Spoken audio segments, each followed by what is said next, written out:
Nous, la Renault 5, on s'amuse bien avec. On l'appelle le car.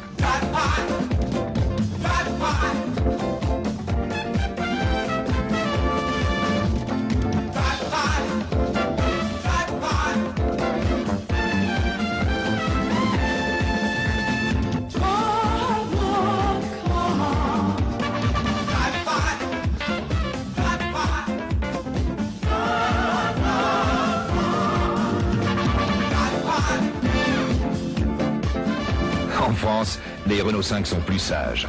Et elles sont 8.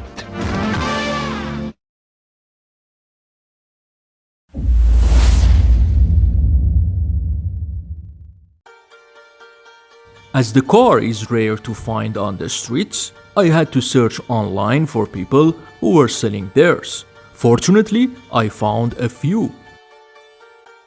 Around 25 years ago, adding plastic fender covers was considered a bold design move. Interestingly, these weren't added just for style. Porsche company wanted to attract attention while also reducing design and development costs. I mentioned earlier that Porsche company is a subsidiary of Saipa, and since Saipa was the manufacturer of the Pride, Porsche had full access to the Pride's platform.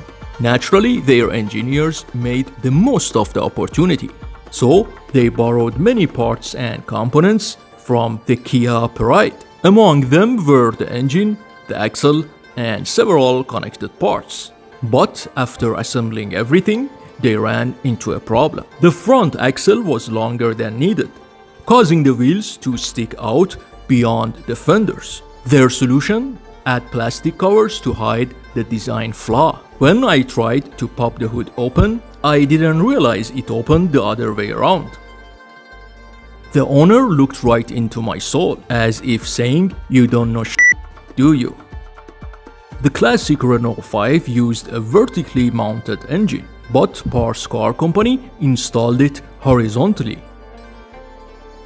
As I mentioned earlier, under the hood, the PK used the same engine as the Pride. The early models came with a carbureted engine, which was later upgraded to an injection system. Around 2004, after about 3 years on the market, a facelift version of the PK was released. I actually found one, but the owner wasn't cooperative at all.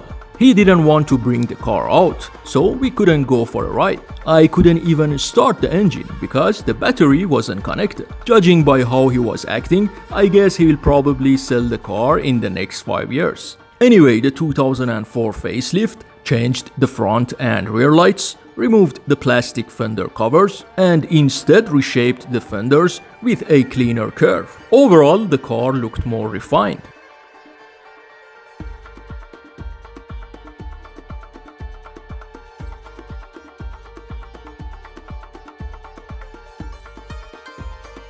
The interior of the Iranian Renault was quite different from the original Renault 5, still a bit boring.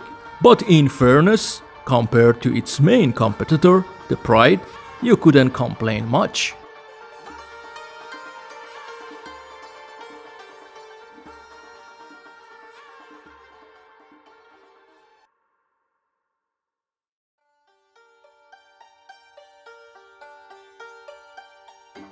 One of the biggest disadvantages, especially considering Iran's extremely hot summers, was that the early models did not come with air conditioning.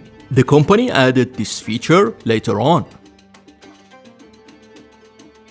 I took a very quick ride with the first car.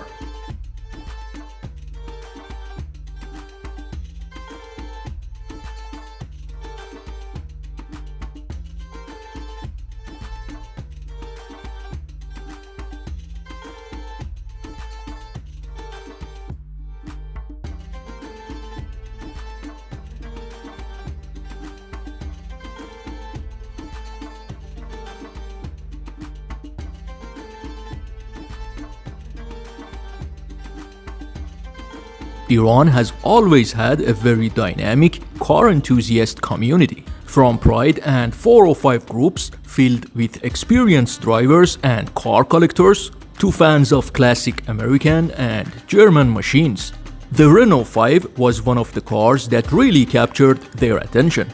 And even though the production ended long ago, you can still find beautifully restored and artistically modified Renault 5s on the streets. Cars that remain truly eye-catching and mesmerizing.